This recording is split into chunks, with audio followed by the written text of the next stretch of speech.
Hello friends, आज की इस वीडियो में हम टॉपिक पढ़ने वाले हैं हाउ स्ट्रॉन्ग आर एसिड और बेस सॉल्यूशंस। तो इस वीडियो में हम ये पढ़ने वाले हैं कि एसिड और बेस के सॉल्यूशंस कितने स्ट्रॉन्ग होते हैं, वो भी एनसीईआरटी की बुक से। Class 10 we know how acid base indicators can be use to distinguish between an acid and a base. हम जैसे जानते हैं कि जो एसिड और बेस इंडिकेटर्स होते हैं वो हमें ये बताते हैं कि हम एसिड और बेस में कैसे फ़र्क करें। और हमने पहले की क्लास में ये भी पढ़ा है कि मतलब जिसमें H+ आयन्स होते हैं उसमें वो एसिड सॉल्यूशन होता है और जिसमें OH- आयन्स होते हैं वो बेसिक होता है। तो इसमें यहाँ पे कुछ इम्पॉर्टेंट लाइन जो मैंने अंडरलाइन की हैं वही इस टॉपिक में कुछ इम्पॉर्टेंट हैं।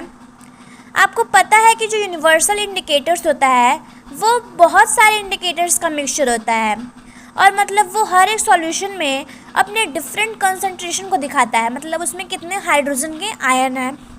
और उसी में एक स्केल होती है हाइड्रोजन आयन के कंसंट्रेशन को मेज़र करने के लिए, उसे हम कहते हैं पीएच स्केल, जिसमें पी का मतलब क्या होता है पोटेंस, मतलब जर्मन का ये लैंग्वेज में लिखा गया है, इसका मतलब होता है पावर। ठीक है।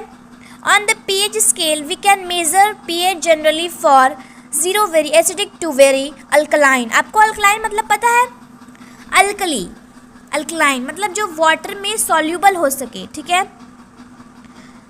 जैसे मान लीजिए जो इंडिकेटर जो मतलब एक मतलब न्यूट्रल मतलब आपको पता है ना, वो एसिडिक हो और ना ही वो बेसिक हो। तो एसिडिक ना ही बेसिक को न्यूट्रल कहते हैं। तो उसका पीएच कितना होता है 7, और जो वैल्यू 7 से कम होती है पीएच स्केल पे उसे हम क्या कहते हैं एसिडिक। और जैसे ही जैसे पीएच की वैल्यू इंक्रीज़ करती है 7 से 14 तक, वो क्या रिप्रेजेंट करती है OH- आयन कंसंट्रेशन, तो उसे हम क्या कहते हैं बेसिक कहते हैं। और हम एक पेपर भी देता है जिसमें सारे कलर्स लेते हैं, जिससे हम ये पहचानते हैं कि किसकी कितनी वैल्यू पे कौन सा कलर चेंज होता है।